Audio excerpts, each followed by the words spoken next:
Hello दोस्तों, नमस्ते, प्रणाम। आइए आप लोग के बीच में बहुत सुंदर प्यारा एक कन्यादान गीत गाने जा रहे हूँ। रोई रोई बेटी कहे, रोई रोई बेटी कहे, आंसू भर नैनवा, हमके बिसराय दिहला देके कन्यादानवा, हमके बिसराय दिहला देके कन्यादानवा।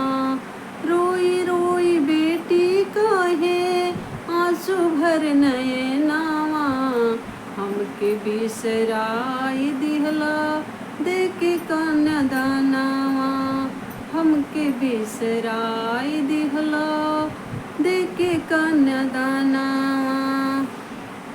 पापा बिसराय दिहले गुदिया खिलाई के, मम्मी बिसराय दिहली दूधवा पियाई के।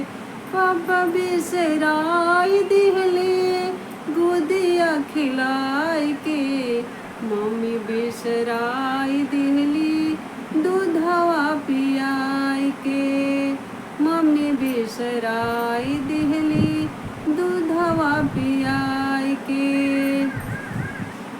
रोई रोई बेटी कहे, आंसू भर नैनवा, हमके बिसराय दिहले देके कन्यादानवा। रोई रोई बेटी कहे, आंसू भर नैनवा, हमके बिसराय दिहले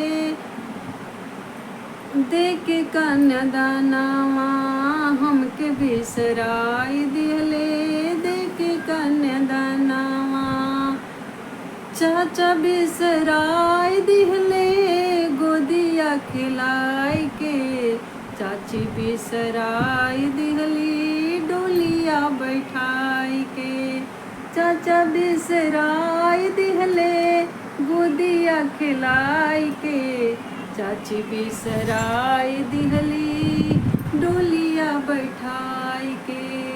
रोई रोई बेटी काहे, आंसू भर नैनवा, हमके बिसराय दिहले देके कन्यादानवा, हमके बिसराय दिहले देके कन्यादानवा।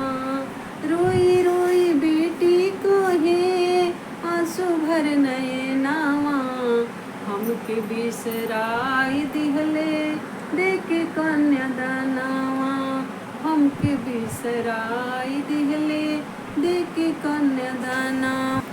भैया बिसराय दिहले रखिया बनाई के, भाभी बिसराय दिहली साथवा छोड़ाई के। भाभी बिसराय दिहली साथवा छोड़ाई के। भैया बिसराय दिहले रखिया बनाई के, भाभी बिसराय दिहली साथवा छोड़ाई के। रोई रोई बेटी कहे, आंसू भर नैनवा, रोई रोई बेटी कहे, आंसू भर नैनवा, हमके बिसराय दिहले देके कन्यादानवा, हमके बिसराय दिहले देके कन्यादानवा।